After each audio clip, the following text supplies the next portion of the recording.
बहुस्तरीय सुरक्षा के बीच तीर्थ यात्रियों ने माता वैष्णो देवी गुफा मंदिर में मत्था टेका। रविवार को 9 दिवसीय चैत्र नवरात्रि उत्सव की शुरुआत के साथ ही जम्मू कश्मीर की त्रिकुटा पहाड़ियों में स्थित माता वैष्णो देवी मंदिर में हजारों तीर्थ यात्री उमड़ पड़े। अधिकारियों ने बताया कि किसी भी अप्रिय घटना को रोकने के लिए भवन के बेस कैंप और मार्ग पर एआई सक्षम सीसीटीवी कैमरे और ड्रोन सहित भारी सुरक्षा व्यवस्था की गई है।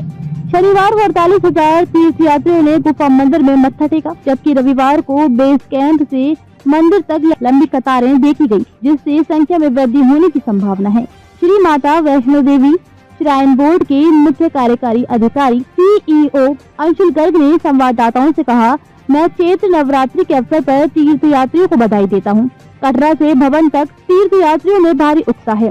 तीर्थ यात्रियों की संख्या में उल्लेखनीय वृद्धि हुई है।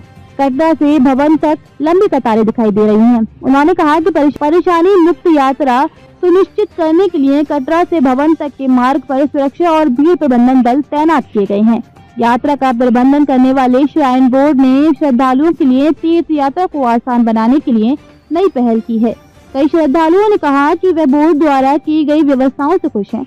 दिल्ली के अमित शर्मा ने कहा, नवरात्रि के पहले दिन हम गुफा मंदिर में पूजा करने के लिए धन्य महसूस करते हैं। हालांकि भारी भीड़ के कारण थोड़ी कठिनाई होती है, लेकिन जब आप भवन में पर्यावरण और आध्यात्मिकता की सुंदरता का अनुभव करते हैं तो ये महत्वहीन हो जाता है। बोर्ड की व्यवस्था की प्रशंसा करते हुए पुणे के एक अन्य श्रद्धालु सुधाकर कदम ने कहा कि हिंदुओं के नए साल और नवरात्रि के पहले दिन पूजा करना एक सपने के सच होने जैसा है। उन्होंने कहा, हमने पहले भी कई बार गुफा मंदिर जाने की योजना बनाई थी, लेकिन ऐसा नहीं कर पाए।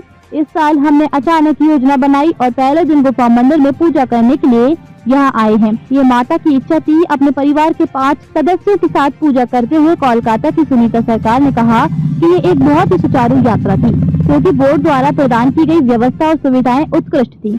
उन्होंने कहा, मुझे लगा कि भारी भीड़ और पहाड़ी रास्ते के कारण गुफा मंदिर में पूजा करना मुश्किल होगा, लेकिन मुझे आवास, सामुदायिक रसोई और कतार प्रबंधन सहित सुविधाओं के निर्माण के लिए प्रबंधन को श्रेय देना चाहिए। श्रद्धालुओं के लिए बोर्ड और स्थानीय प्रशासन द्वारा विस्तृत व्यवस्था की गई है। बोर्ड ने घोषणा की है कि विकलांग व्यक्तियों को कटरा बेल्ट में मंदिर की तीर्थ यात्रा को सुविधाजनक बनाने के लिए विभिन्न मुफ्त सेवाएं प्राप्त होंगी। गर्ग ने कहा कि दिव्यांग तीर्थ यात्रियों के लिए हाल ही में कई पहल की गई हैं, जिसमें हेलीकॉप्टर बुकिंग, आरती और मुफ्त बैटरी कार सेवाओं में एक समर्पित कोटा शामिल है। उन्होंने आगे कहा कि माता वैष्णो देवी मंदिर में हेलीकॉप्टर सेवाओं के लिए अग्रिम ऑनलाइन बुकिंग अब वरिष्ठ नागरिकों और दिव्यांग तीर्थ यात्रियों के लिए एक विशेष श्रेणी के रूप में उपलब्ध है। उन्होंने कहा, बोर्ड की वेबसाइट के माध्यम से आरक्षण किया जा सकता है। नई सुविधाओं के बारे में उन्होंने कहा कि इस चैत्र नवरात्रि से यात्रियों की सुविधा के लिए अर्ध कुंवारी में 1,500 तीर्थ यात्रियों के लिए सभी मौसम में कवर किया गया विश्राम क्षेत्र स्थापित किया जा रहा है। देखिए, सबसे पहले मैं श्री माता वैष्णो देवी श्राइन बोर्ड की ओर से आप सभी को, सभी श्रद्धालुओं को, सभी भक्तजनों को इस चैत्र नवरात्रि के प्रथम नवरात्रि की बहुत बहुत शुभकामनाएं देता हूं, बहुत बहुत बधाई देता हूं। और जैसा कि आप देख पा रहे हैं कि बहुत उत्साह भरा माहौल पूरे भवन, पूरे यात्रा मार्ग पर कटरा नगरी से लेकर के भवन तक रहता है, और उसी तरीके का माहौल हम आज देख पा रहे हैं। और श्रद्धालुओं की संख्या में काफ़ी वृद्धि कल से हम देख रहे हैं। कल भी तकरीबन 48,000 श्रद्धालु मां वैष्णो देवी के दर्शनों के लिए पहुंचे, और आज सुबह भी जो है कतारें कटरा से लेकर भवन तक लगी हुई हैं।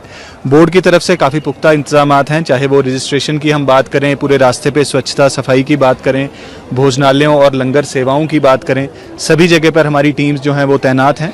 हमारी सिक्योरिटी फोर्सेस और क्राउड मैनेजमेंट टीम्स कल से ही लगी हुई हैं, ताकि यात्रियों को किसी प्रकार की कठिनाई असुविधा का सामना ना करना पड़े और कम से कम समय में ज़्यादा से ज़्यादा श्रद्धालु मां वैष्णो देवी के दर्शन कर कटरा की ओर रवाना हो सके। देखिए, ऐसा है कि श्राइन बोर्ड की लगातार कोशिश है कि हमारे जो सीनियर सिटीजन्स हैं और दिव्यांग जन हैं, उनको प्रायोरिटी दी जाए और उनकी यात्रा को और सरल और सुगम बनाया जा सके।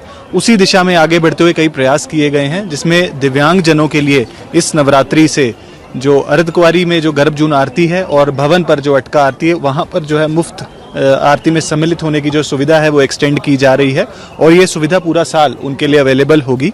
इसी तरीके से जो बैटरी कार सेवाएं हैं उसके अंदर भी जो है मुफ्त सेवा हमारे दिव्यांगजनों को उपलब्ध रहती है। सीनियर सिटीजन्स के लिए भी हेलीकॉप्टर और बैटरी कार सेवाओं में जो है आरक्षित स्लॉट्स रहते हैं, ताकि उनको चाहे वो ऑनलाइन जरिए बुकिंग कराना चाहें या वॉक इन काउंटर्स पे आना चाहें, उनको किसी प्रकार की कठिनाई ना आए। लंगर सुविधाओं में भी लगातार बोर्ड की तरफ से वृद्धि की जा रही है और चाहे आप देखें पिछले 3 सालों में 3 नई लंगर सेवाएं शुरू की जा चुकी हैं, चाहे वो भैरव जी की लंगर सेवा हो, अर्धकुंवारी में लंगर सेवा हो, और इस साल जो है बाणगंगा में भी एक चाय की लंगर सेवा शुरू की गई है। मकसद यही है कि जो हमारे पारंपरिक यात्रा मार्ग से श्रद्धालु आते हैं बाणगंगा से होते हुए, उनको भी बेहतरीन से बेहतरीन सुविधाएं बोर्ड के द्वारा उपलब्ध कराई जा सके।